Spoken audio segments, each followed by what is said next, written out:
जय माता दी। कैसे हो आप सभी? आप सभी का भक्ति स्टेटस में स्वागत है। और आज बृहस्पतिवार को मैं आपको व्रत कथा सुनाती हूँ। अगर आपको अच्छी लगे तो मेरे चैनल को सब्सक्राइब करना। प्राचीन काल में एक बहुत ही धनी ब्राह्मण रहता था। उसके कोई संतान नहीं थी। वह नित्य पूजा पाठ करता था, परंतु उसकी स्त्री बहुत ही मलिनता के साथ रहती थी। वह न तो स्नान करती, न किसी देवी देवताओं का पूजन करती थी। प्रातः काल उठते ही सर्वप्रथम भोजन करती, बाद में कोई अन्य कार्य करती थी।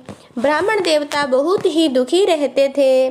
पत्नी को बहुत ही समझाते थे, किंतु उसका कोई परिणाम न निकलता। भगवान की अनुकंपा से एक समय उस ब्राह्मण की पत्नी गर्भवती हुई और 10वें महीने एक सुंदर कन्या को जन्म दिया था। निर्धन ब्राह्मण कन्या के जन्म से बहुत ही दुखी हुआ था। धीरे धीरे ब्राह्मण की कन्या बड़ी होने लगी।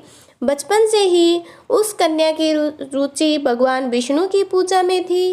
वह प्रातः उठते ही स्नान करती, उसके बाद भगवान विष्णु की पूजा करने मंदिर में जाती थी। बृहस्पतिवार को व्रत करके विधिवत पूजा पाठ किया करती थी। पूजा पाठ के बाद वह पढ़ने के लिए पाठशाला में जाती थी। घर से चलते हुए वह मुट्ठी भर जौ साथ ले जाती और पाठशाला के रास्ते में थोड़े थोड़े जौ गिराती जाती थी। जब वह पाठशाला से घर लौटती तो जौ के वह दाने सोने में बदले हुए मिलते थे। लड़की सभी सोने के दाने बीन लाती थी। एक दिन जब वह सोने के दानों को साफ कर रही थी तो उसकी माँ ने कहा, बेटी, सोने के दाने साफ करने के लिए सोने का सूप भी तो होना चाहिए। अगले दिन बृहस्पतिवार था। उसने भगवान बृहस्पति देव की पूजा करते हुए प्रार्थना की कि हे भगवान, यदि मैंने आपका व्रत विधिवत किया हो तो मुझे सोने का सूप दे दो। भगवान बृहस्पति देव ने उसकी मनोकामना पूरी करने का वचन दे दिया। पाठशाला से लौटते समय उसे रास्ते में सोने का सूप पड़ा हुआ मिला।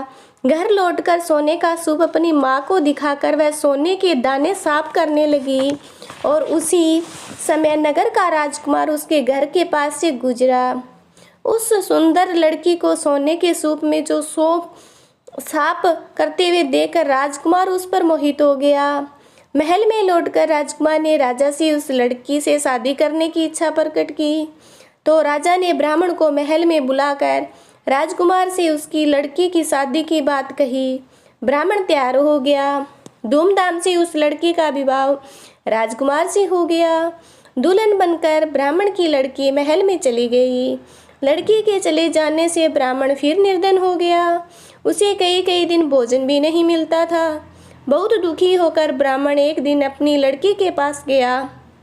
अपने पिता से निर्धनता का समाचार सुनकर उसे बहुत सा धन देकर पिता को विदा कर दिया। उस धन से ब्राह्मण के कुछ ही दिन तो आराम से गुजर गए, लेकिन जल्दी ही फिर भूखों मरने की हालत हो गई। ब्राह्मण अपनी लड़की से धन लेने के लिए फिर महल में पहुंचा। लड़की ने पिता की बुरी हालत देखकर कहा, पिताजी, आखिर आप कब तक मुझसे धन लेकर जीवन यापन करेंगे? आप ऐसा कोई उपाय क्यों नहीं करती हो जिससे आपका घर धन संपत्ति से भर जाए? ब्राह्मण ने कहा, मैंने तेरी माँ को बहुत ही समझा लिया है, पर उसकी समझ में कुछ आता नहीं है। उसका फुहड़पन नष्ट हो तो घर की निर्धनता भी दूर हो जाएगी। तब कुछ सोच समझकर लड़की ने पिता से कहा, पिताजी, आप कुछ दिनों के लिए माँ को मेरे पास छोड़ जाओ। तब कुछ सोचकर लड़की के पास महल में छोड़ आया। लड़की ने अपनी माँ से कहा, माँ, तुम कल प्रातः उठकर स्नान आदि करके भगवान बृहस्पति देव विष्णु जी की पूजा अवश्य करना चाहिए।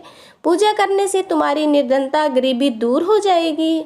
लेकिन उसकी माँ ने उसकी कोई बात नहीं मानी। तब क्रोधित होकर लड़की ने अपनी माँ को एक कक्ष में बंद कर दिया। सूर्योदय के समय माँ को उठाकर जबरदस्ती उसे स्नान करवाया। फिर मंदिर में ले जाकर भगवान बृहस्पति देव की पूजा कराई। कुछ दिनों तक ऐसा करने से माँ की बुद्धि में परिवर्तन हुआ और वह सवे बृहस्पतिवार का व्रत रखने लगी। उसके व्रत रखने से ब्राह्मण के घर में भगवान विष्णु की अनुकंपा से धन की वर्षा होने लगी। दोनों पति पत्नी धन संपत्ति पाकर आनंद पूर्वक जीवन यापन करते हुए विष्णु धाम को चले गए। अगर ये वीडियो आपको अच्छी लगी है, ये कथा आपको पसंद आई है, तो मेरे चैनल को सब्सक्राइब करना, क्योंकि ऐसी कथा आपको इस चैनल पर हर रोज मिलती रहेगी। धन्यवाद।